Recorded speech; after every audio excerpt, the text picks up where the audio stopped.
Greetings to my dear guests on this video. I wish you a pleasant viewing and look forward to your feedback in the comments. You ever have a morning where the air feels off? Not stormy, not dramatic. Just wrong, like something fundamental has shifted, but no one else got the memo. That was me, 2 weeks ago, walking into Sterling and Shaw, my home for the last 10 years, with a latte in one hand and a folder in the other. The folder held a decade's worth of achievements: campaigns led, crises managed, client portfolios tripled. It should have felt like armor. Instead, it felt like a farewell letter I hadn't realized I was writing. It started, as so many betrayals do, with an email. Subject line: Team Update. I clicked it while standing in the kitchenette, steam rising from the barely warm coffee machine. That's where I saw it. Claire, a woman who joined our team 2 years ago and once asked if Q4 meant fourth quality tier, had been promoted to senior client strategist. I blinked. Claire. Promoted. Over me. She was fine, polite, occasionally competent. But where I built 6-figure campaigns and salvaged accounts dangling by threads, Claire hosted brainstorms with themed snacks. She was also 26, loud on Slack, and just happened to share Spotify playlists with our director every Monday. Team culture, they called it. Fresh perspective. I felt something twist in my stomach, tight and bitter. Not jealousy, not even shock. Just that low burn of recognition when you realize you've been waiting for something that was never coming. I went back to my desk and stared at my screen, the same login I'd used since my first day, blinking at me with all the cold familiarity of a former lover. 10 years. I gave this place 10 years. I was the one who stayed late, who onboarded new hires, who once came in the day after my dad's funeral because a pitch needed to be reviewed. And for what? That afternoon, I scheduled a meeting with Marcus, my manager. Subject line: compensation review proposal. Polite? Neutral. But inside, I was vibrating. When I walked into his office the next morning, I was ready. I had my numbers, my results, my case built clean and strong. A 15% raise. That's what I was asking. Not some pie-in-the-sky dream, just a recognition of the revenue I'd brought in and the responsibilities I'd carried without complaint. Marcus barely looked up when I entered. "Close the door," he said, then gestured to the chair like I was interrupting something more important than my entire career. I opened my folder and began my pitch. Calm, professional. I spoke about growth metrics, client retention, year-over-year gains. I even mentioned that I hadn't had a salary adjustment in almost 4 years, despite increased responsibilities. My voice didn't shake, not once. He listened, for about 45 seconds. Then he laughed. Actually laughed, short, dismissive, like I just asked if we could install a chocolate fountain in the lobby. "Melissa," he said, shaking his head, "you know I like you, but if you think you're getting a 15% raise in this climate, you might want to try elsewhere." He leaned back, arms folded, smile smug. "Besides," he added with a shrug, "everyone's replaceable." That word, replaceable. I sat there, folder open, resume of a decade laid bare, and heard it like a slap. Replaceable, like I was a printer cartridge or a broken chair. In that moment, something snapped. I didn't cry. I didn't argue. I just stared at him and realized something I should have seen years ago. Loyalty means nothing to people who only look forward. I'd stayed out of loyalty, out of a belief that good work speaks for itself, that people notice, reward, remember. They don't. When I left his office, I didn't go back to my desk. I walked straight out of the building, folder still in hand, the echo of his laughter still in my ears.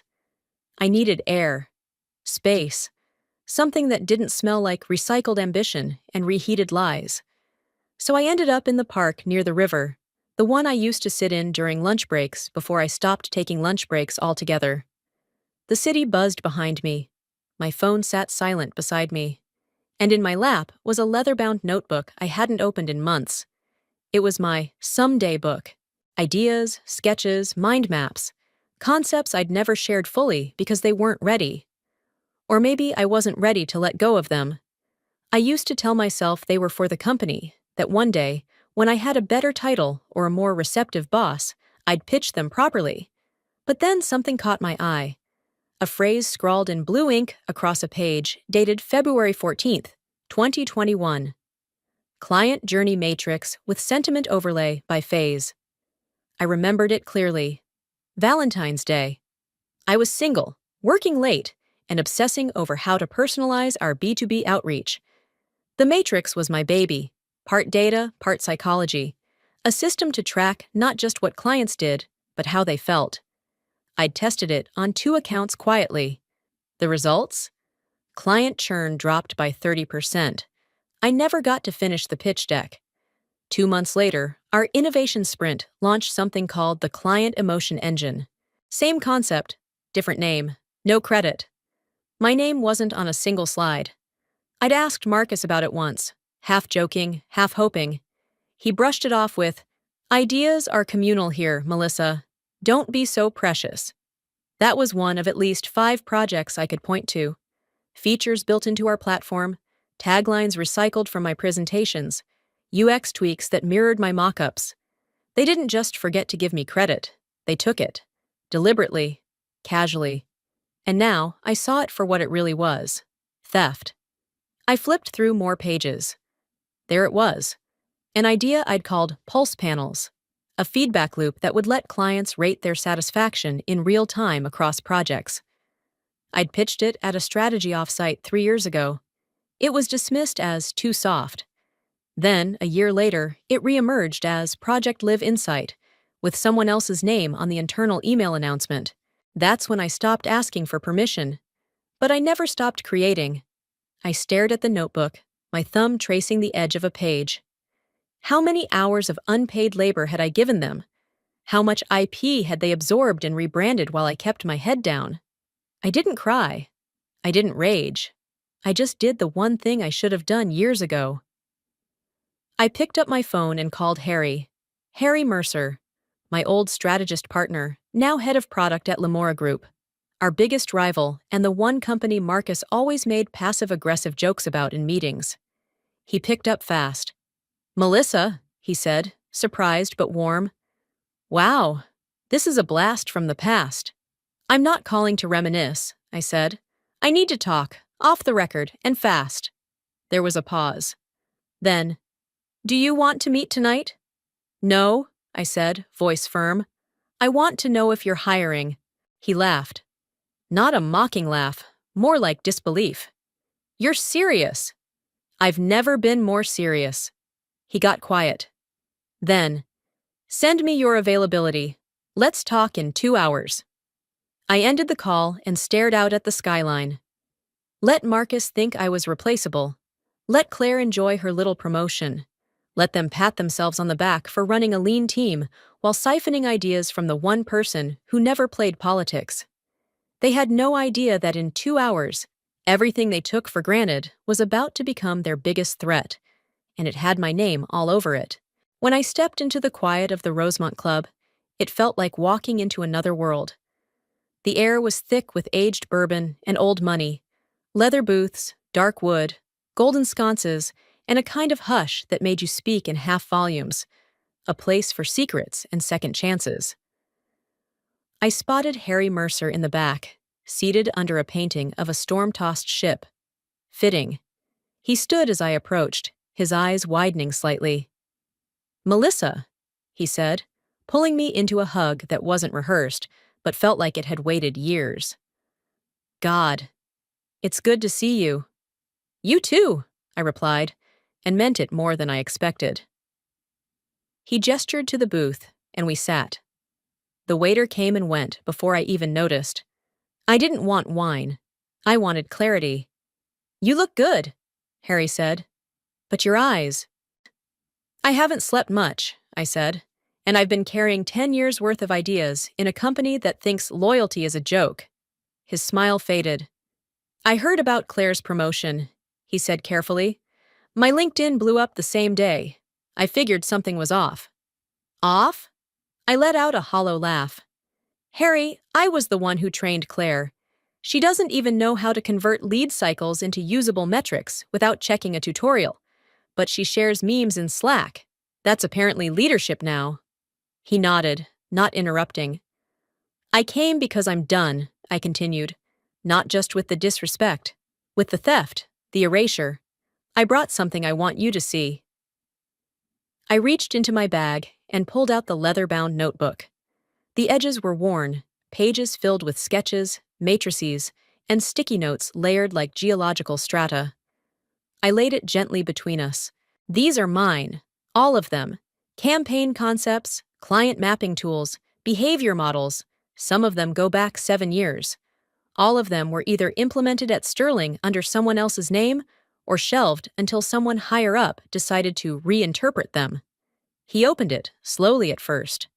Flipping through the pages, I saw his expression change from polite curiosity to stunned disbelief. Wait a minute, he said, pausing at a diagram labeled Empathy Forecast Model.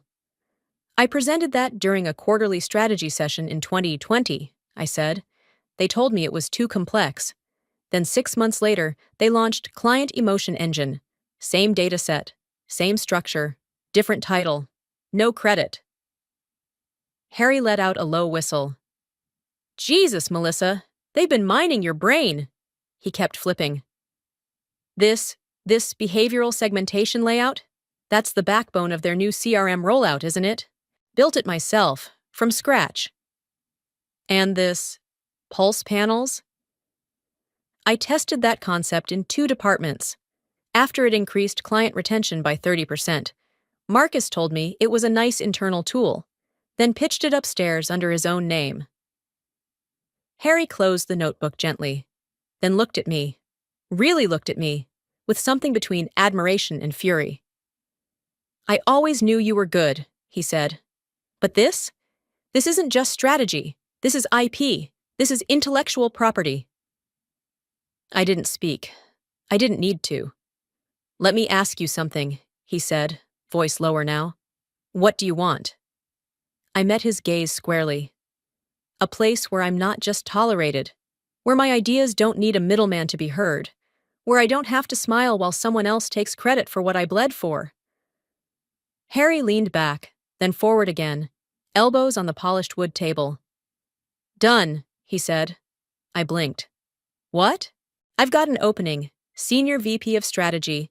It comes with a full innovation team. You'll have access to our global portfolio. Build what you want, how you want. Your name on everything. Triple your current salary, equity, stock options, and full rights to anything you bring in. He wasn't pitching, he was offering, like someone who understood value when he saw it. And your notebook? He said, tapping the leather cover. That stays with you. If we build from it, your name goes on the patent paperwork. You'll be listed as primary architect. I felt something twist inside me, like a knot loosening after years of being pulled tight. There's one more thing, I said, reaching into my folder.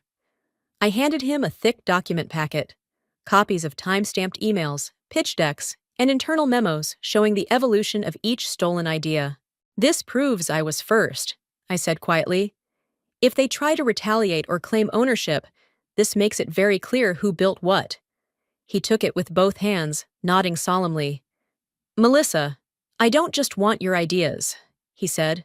I want the future you see, and I want to help you build it. I didn't respond right away.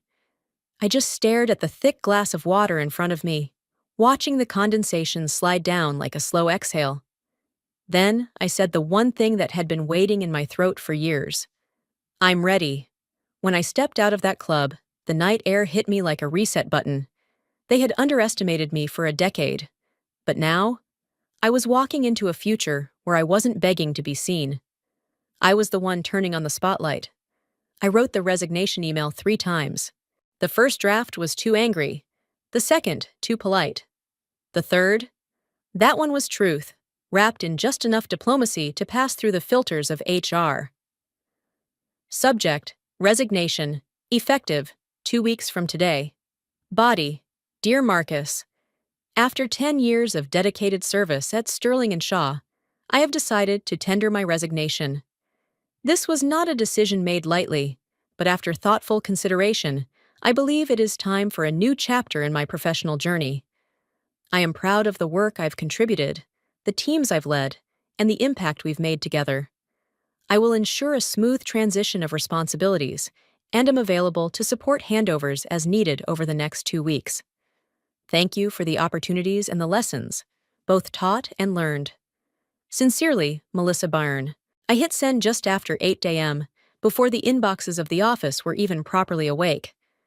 I sat there for a moment, staring at the screen, my heart not racing but steady, like it already knew the storm was coming. At 8:37 a.m., I heard the unmistakable rhythm of Marcus's shoes, his sharp, urgent pace always 2 steps faster when he felt power slipping. He didn't knock. "Melissa," he said, tone clipped. "A word?" He was holding his phone, thumb still pressed against the screen, as if the resignation email were an offensive meme he couldn't believe someone dared to send. I turned slowly. "Morning, Marcus." "Is this a joke?" he asked, holding up his phone. "You're resigning? Now?" "Yes," I replied calmly. "I am." He stared at me, waiting for me to flinch. I didn't. "This is because of the promotion, isn't it?" he said, walking into my office uninvited, shutting the door with too much force. "Claire, that's what this is about?" "No," I said. "This is about 10 years of being overlooked, undercredited, and used." He scoffed. "Oh, come on, Melissa. You're not used. You're respected. You're part of the backbone here." "That's funny," I said, "because 3 weeks ago, you said I was replaceable." His mouth opened and closed.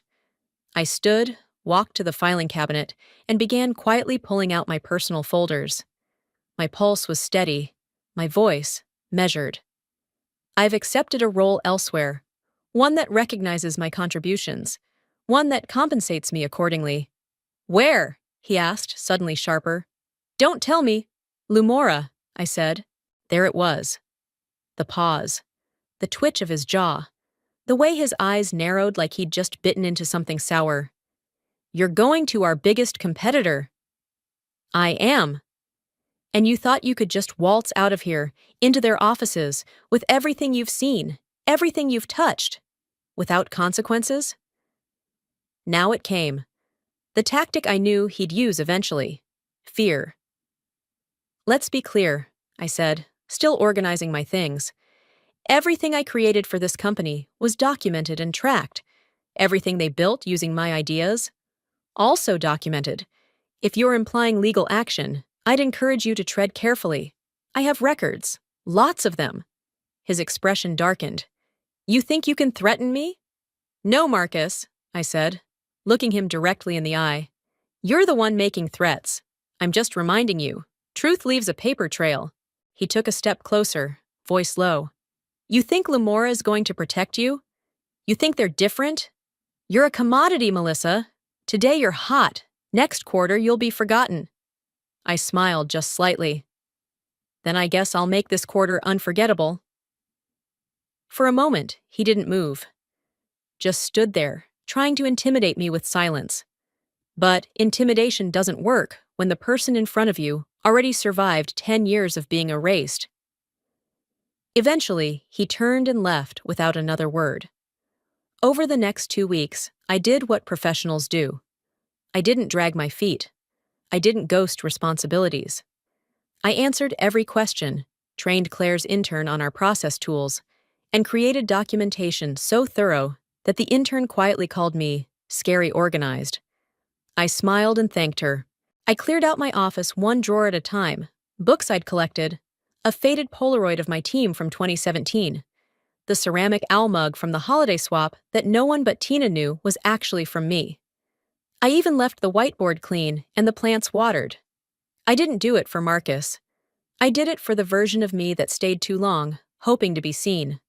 The final day, I came in early. I didn't want an audience. I wore black jeans, a clean blazer, no makeup, and sneakers. My armor, not for show, but for strength. At 8:10 a.m., I left my access card on Marcus's desk. I didn't wait to see him. He wasn't worth a goodbye. I carried my box through the halls slowly, passing familiar faces, some with awkward nods, some with sympathetic smiles, and some pretending not to notice. Claire didn't say anything, just kept typing. Maybe she was scared. Maybe she thought if she acknowledged me, she'd feel the difference between us. Let her. I stepped into the elevator, alone. When the doors closed, I took one last look at my reflection and smiled. Not because I was leaving, but because I was finally starting. I arrived at Limora on a crisp Monday morning, early enough to see the skyline through the glass atrium before the offices fully woke up. The building was alive in a way Sterling and Shaw never was. Buzzing, but not chaotic. Energetic, not frantic. People moved like they had purpose, not panic. At the front desk, my badge was already waiting. Embossed. Branded.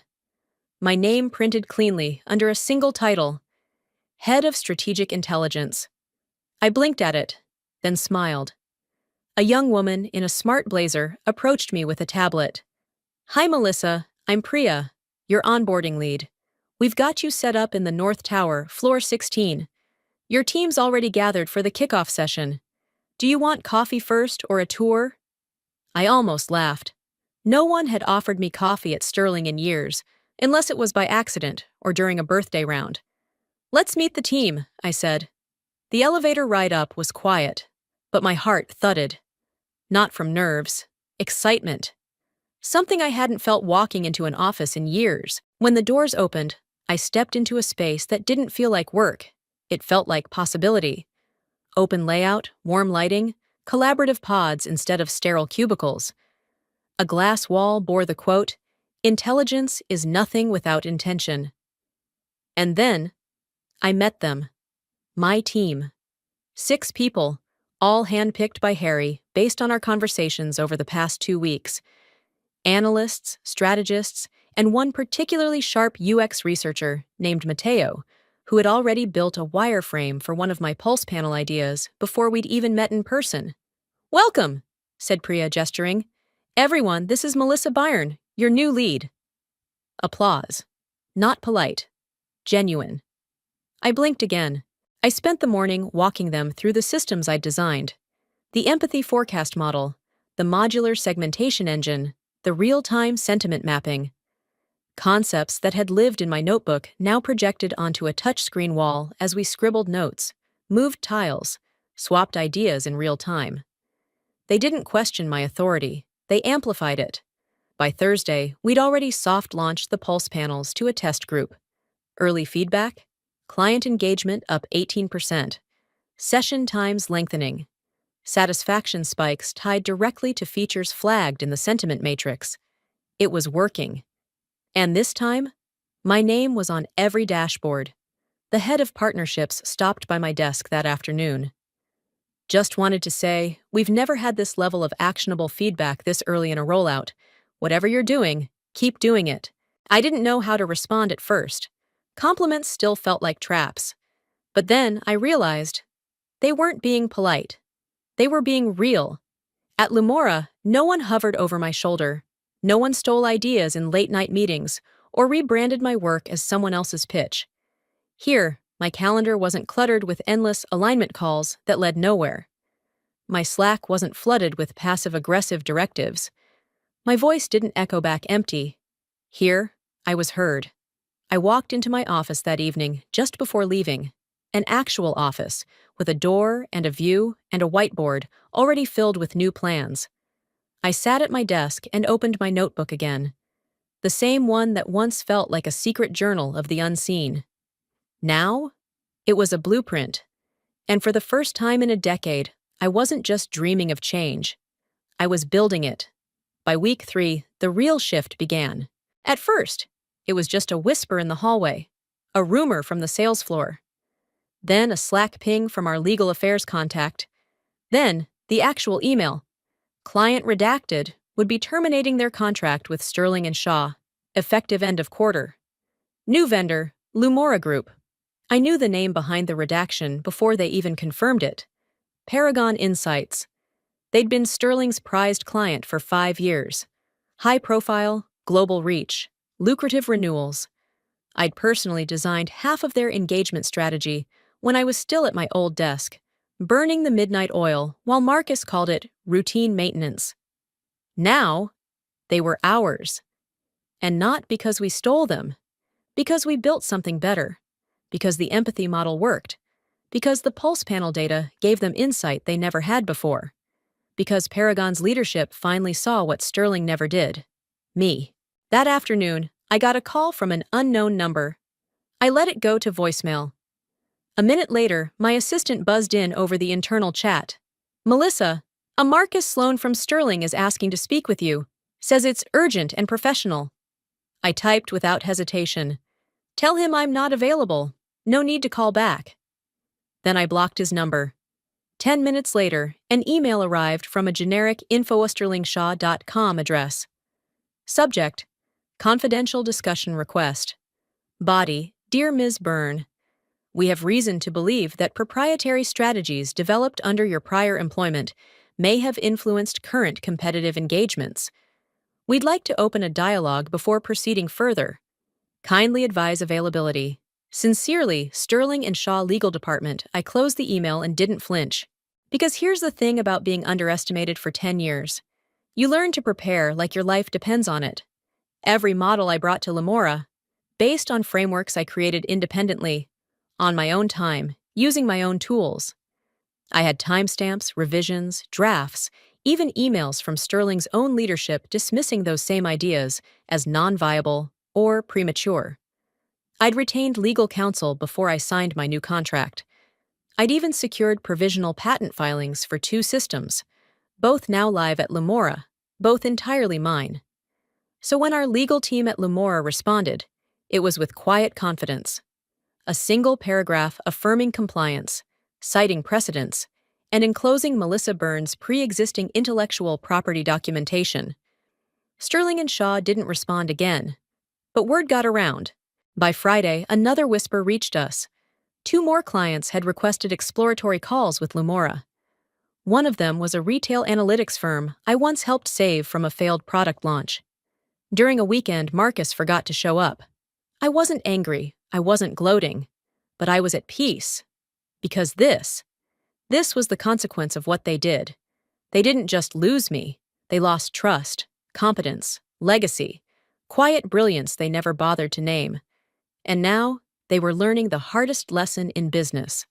When you bury a builder, don't be surprised when they rise somewhere else, stronger, louder, and backed by the proof they were right all along.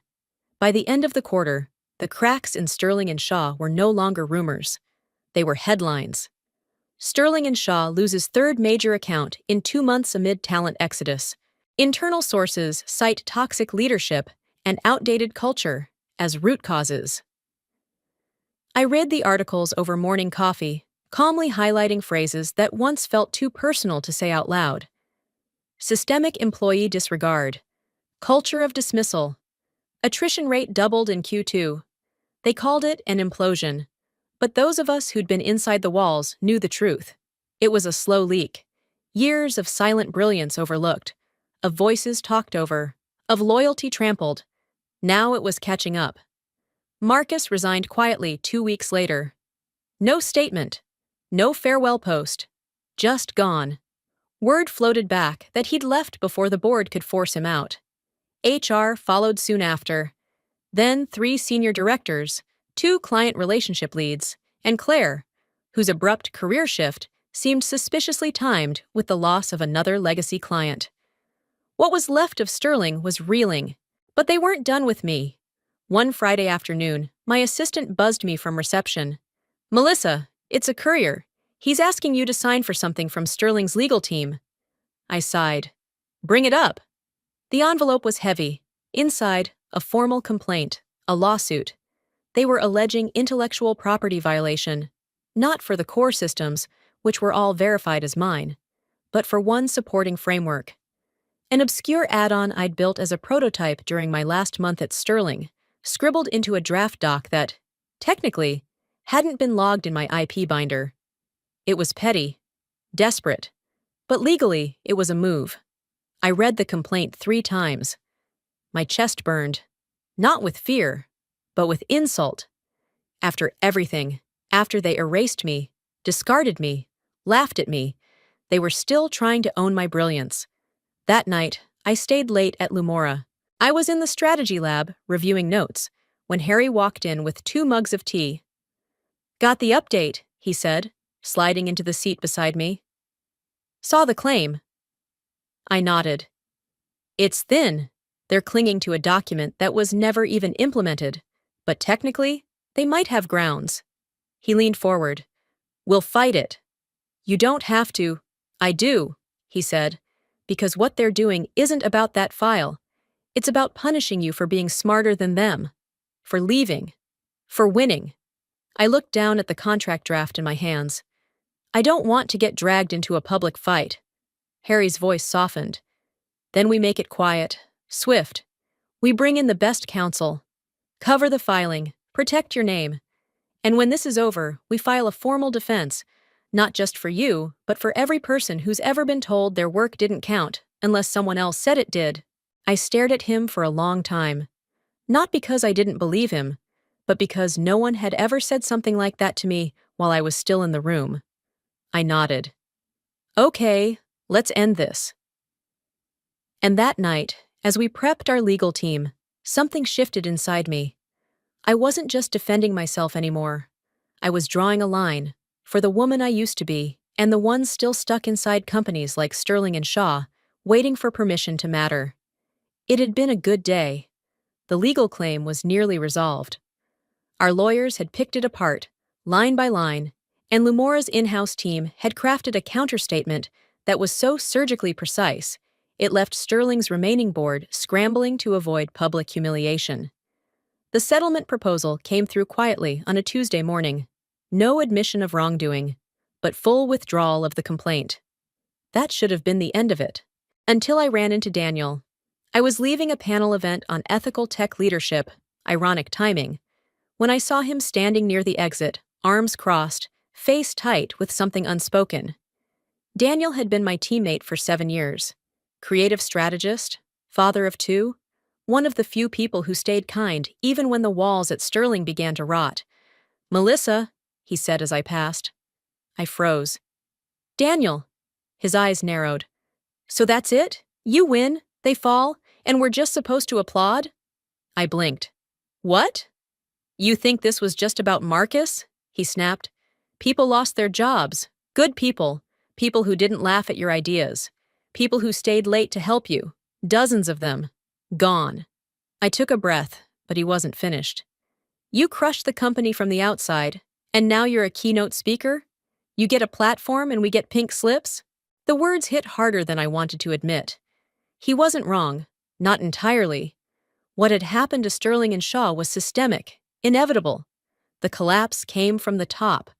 But in the fallout, it wasn't just the villains who burned. It was people like Daniel, people like me. "I didn't want this," I said quietly. "I didn't want anyone hurt." "But they were," he said. "We were." He walked away before I could say anything else. I went home that night and didn't sleep. I sat at my desk, staring at the framed photo of my old team from years ago, the one with Tina and Daniel and half a dozen others whose names never made it into headlines. I thought about what Daniel said, not the anger, the truth beneath it. Because he was right. I hadn't built the fire, but I didn't check who might be standing too close to it when it started to spread. The next morning, I called Harry. "I want to start a program," I told him, "for people who got caught in the collapse. Support, mentorship, job placement, resume help, mental health access, whatever we can do." He didn't hesitate. "Do it. Whatever you need, Lumora will back it." And just like that, the Bridge program was born. Within a week, we had a landing page up and a dedicated inbox. Former Sterling employees began writing in, some cautiously, others emotionally. We offered referrals, mock interviews, even group therapy sessions led by an executive coach we hired on contract. I did one-on-ones too, quiet Zoom calls with people I hadn't seen in months. Some were skeptical, some cried, but most said the same thing. Thank you for not forgetting. And I hadn't, because this win wasn't about revenge anymore. It was about making sure the people who stayed too long in the fire got a path out too. It began not with a headline, or an announcement, or even a formal decision, but with a single thank you letter. The envelope arrived on a Wednesday, slipped among mailroom deliveries and project memos. The handwriting on the front was familiar in a way I couldn't quite place until I opened it. Blue ink, tidy script, Samira C. She'd been a project coordinator at Sterling. Quiet, methodical, often overlooked.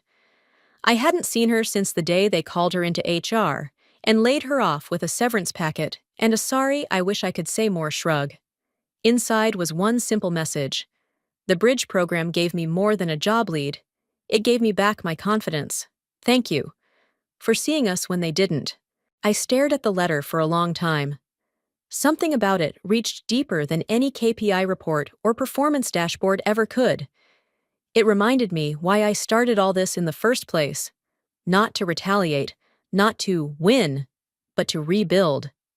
To prove that brilliance doesn't expire just because someone failed to recognize it in time. Later that week, during a leadership sync, I shared Samira's letter. Harry read it silently, then set it down and said something that changed everything. What if we don't just support them? I blinked. Support who? All these brilliant people from Sterling, the ones you helped, the ones who trusted your program. What if we don't just help them land jobs? What if we hire them? At first I hesitated. It felt too big, too fast. But the more we talked, the more obvious it became. These weren't just displaced workers. They were survivors of a broken system, people who had adapted, led, innovated, and been shut out simply because they didn't know how to play the internal politics game. Some of them had already proven themselves within the bridge program. Some were ready to return from the sidelines. And Lumora? We had the resources, the heart, and, for the first time, the infrastructure to hold that kind of growth. So we launched Project Reclaim. Not just a hiring initiative, but a declaration that the ones who built quietly deserve to rise visibly. Our messaging was simple. We are not afraid to rehire the overlooked, the underestimated, the survivors of collapse. Talent doesn't die when a company fails, it evolves, and we're here to catch it mid-transformation. Within the first week of the internal rollout, my inbox flooded. Not from recruiters, but from old names I hadn't seen in years. Some were cautious, others heartbroken, many simply unsure if they dared to hope. I read every single message, and then I started making calls. By the end of the second month, we'd brought on 47 new team members, 36 of whom came directly from Sterling's former ranks. We created a safe entry process, trauma-informed onboarding, optional coaching. No one had to relive their past to earn their future. Among the new hires, Yvette, a data scientist whose ideas had been politely shelved more times than she could count. She now runs our AI ethics board. Leon, a middle-aged strategist who'd once been told he was too slow for scale. He's already tripled Lumora's turnaround rate on complex deals. And Samantha Tan, a lawyer I had worked with back at Sterling, sharp as glass and twice as unbreakable. She now leads our compliance division. The market noticed. TechBridge, a leading industry journal, ran a piece titled, Rehiring the Overlooked, Lumora's Bold Bet on Redemption Talent. Forbes called Project Reclaim a blueprint for post-collapse transformation. VCs began referencing us in pitch decks as a model for cultural reinvention. Even clients took notice. One CEO, during a site tour, whispered to me, "You've built more than a team here. You've built a refuge and somehow turned it into a rocket." But more than the recognition, what stayed with me were the small moments. The lunch where two former Sterling employees cried over their first real feedback session that ended with encouragement, not condescension. The hallway conversation where someone whispered, "This is the first time I've ever said what I really think in a meeting." the team huddle where someone brought cake for a junior analyst's birthday, because, as she said with a laugh, my last company didn't even know my name. It wasn't perfect. Healing never is. But for the first time, we weren't pretending to move forward. We were actually doing it.